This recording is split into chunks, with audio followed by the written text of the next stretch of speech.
Friends, welcome back to my channel. आज हम आपको पढ़ाएंगे नरेशन और नरेशन में आगे मैंने कुछ और रूल जो जितने नियम बनाए हैं उसके आधार पर प्रश्नों को सॉल्व करूंगी।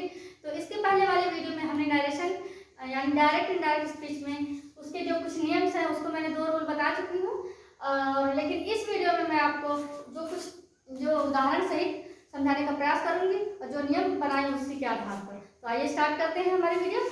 यदि हमारी वीडियो अच्छी लगे तो मेरे चैनल को लाइक, सब्सक्राइब और शेयर जरूर कीजिएगा।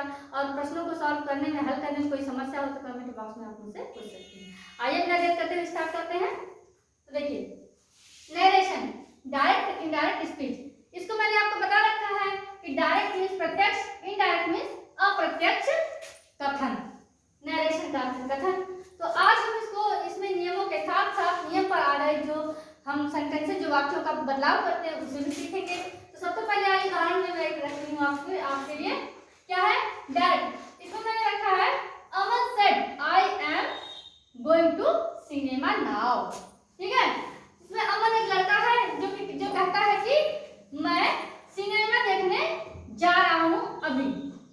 ठीक है, कौन कहता है? अमन। तो मैंने बार बार आपको बता रखा है नरेशन में कि इसमें तीन पर्सन इन्वॉल्व होते हैं, जिसमें कि यदि कोई कहा हुआ वाक्य है, यदि किसी ने कोई वाक्य कहा है और उस वाक्य को हम किसी तीसरे पर्सन के पास कहते हैं और बिल्कुल उसी तरह न कहकर अपने शब्दों में हम प्रयोग करते हैं, तो वहां पर क्या होता है?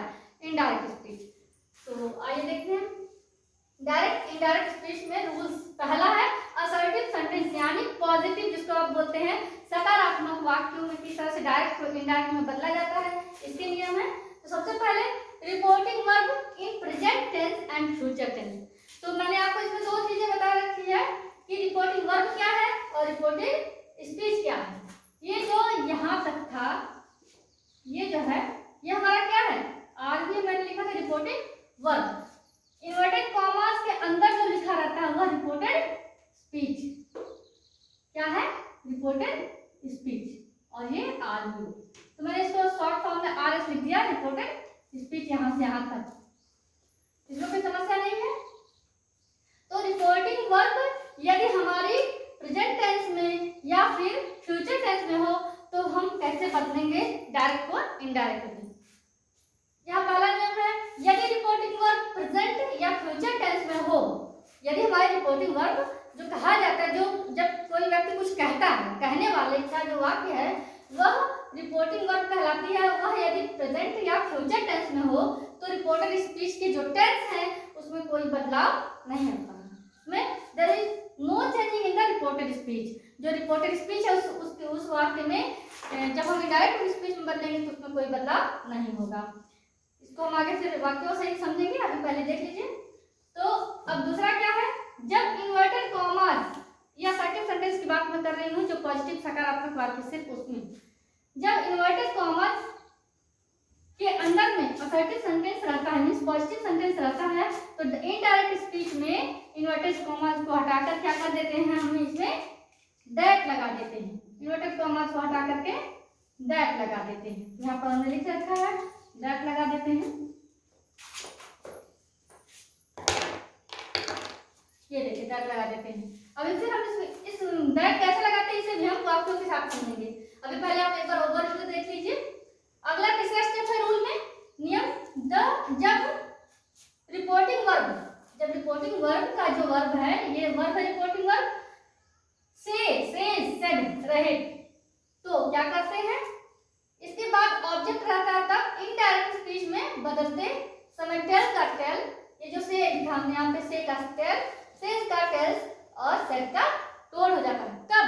सिर्फ और सिर्फ जब हमारी रिपोर्टिंग स्पीच, जो हमारी रिपोर्टिंग वर्ब है उसमें ऑब्जेक्ट रहे तब। ये जो रिपोर्टिंग वर्ब है इसमें देखिए यहाँ पर ऑब्जेक्ट नहीं है, इसलिए इसको जैसे का तैसे लिख गया है। लेकिन यदि इसमें रिपोर्टिंग वर्ब में यदि हमारा इसमें सेड टू मी हो जाता तो यही सेड हमारा किस में हो जाता? टोल्ड में। तो हमने यही लिखा है यहाँ पर, जब रिपोर्टिंग वर्ब से सेड रहे और इसके बाद ऑब्जेक्ट रहता है तब इनडायरेक्ट स्पीच में बदलते समय टेल्स टोल्ड हो जाता है। लेकिन यदि ऑब्जेक्ट नहीं रहे तो उसे जैसे का तैसे ही रखा जाता है, उसमें कोई बदलाव नहीं होता है। अगला है हमारा, यदि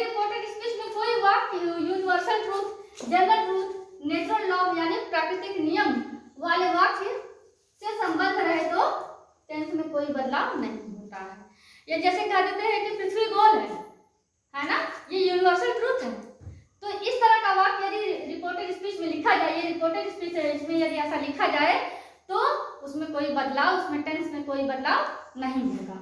आइए अब इन्हीं चारों नियमों को हम उदाहरण सहित समझते हैं। क्या है नियम पर आधारित उदाहरण। पहला हमने वाक्य लिखा सेंटेंस का, शिवम सेज, शिवम कहता है आई एम वेरी हैप्पी, मैं बहुत खुश हूँ। ये क्या है डायरेक्ट स्पीच है। शिवम कहता है कि मैं बहुत खुश हूँ, तो शिवम कहता है कि मैं बहुत खुश हूँ। अब इस बात को शिवम ने कहा, किसी का यहाँ इसमें ऑब्जेक्ट नहीं लिखा हुआ है। तभी मैंने यहाँ पर बताया कि जब से या सेड उसके बाद ऑब्जेक्ट नहीं रहे तो इसे जैसे का तैसे लिख देते हैं। ठीक है, तो यहाँ देखिए लिखा हमने, अगर ऑब्जेक्ट नहीं रहे तो उसे जैसे का तैसे लिख देते हैं। तो रिपोर्टिंग वर्ब में जो बदलाव करेंगे जब इनडायरेक्ट स्पीच बनाते समय, तो देखिए हमने लिखा शिवम सेज था कि हमने उसको वैसे का वैसे उठा के रख दिया सेज। यहाँ तक आई बात समझ में।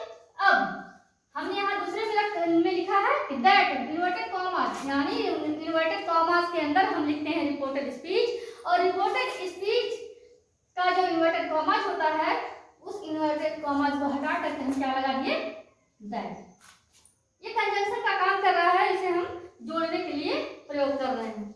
अब ये आई, इसके पहले वाले वीडियो में हमने बताया था कि जो हमारा रिपोर्टेड स्पीच का जो सब्जेक्ट होता है वो फर्स्ट पर्सन का होगा, तो यह रिपोर्टिंग वर्ब के सब्जेक्ट के अनुसार बदला जाएगा। तो ये हमारा फर्स्ट पर्सन है आई, और यही आई हमारा रिपोर्टिंग वर्ब के सब्जेक्ट, यानी जो शिवम है, शिवम अपने बारे में कह रहा है यहाँ शिवम। अब उसकी बात मैं किसी तीसरे से कह रही हूँ, तो मैं बताऊंगी कि शिवम कह रहा था कि वह बहुत खुश है। ठीक है, तो ही इज वेरी हैप्पी। अब ये is am are present continuous tense का होता है, और यहाँ पर हमारा रिपोर्टिंग वर्ब जो है प्रेजेंट टेंस में था, और यहाँ पर मैंने लिखा था प्रेजेंट या फ्यूचर टेंस में हो रिपोर्टिंग वर्ब, तो रिपोर्टेड स्पीच का जो वाक्य है उसमें कोई बदलाव नहीं होगा। यहाँ हमने लिखा है इसलिए ही इज। अब वह, जैसे शिवम कह रहा था कि वह बहुत खुश है, मैं बार बार नहीं कहूँगी शिवम कह रहा था कि शिवम बहुत खुश है। अब शिवम कह रहा था कि वह बहुत खुश है, मैं शिवम के बारे में बता रही हूँ, तो यहाँ पर ही इज वेरी हैप्पी। ये समझ आ गई होगी।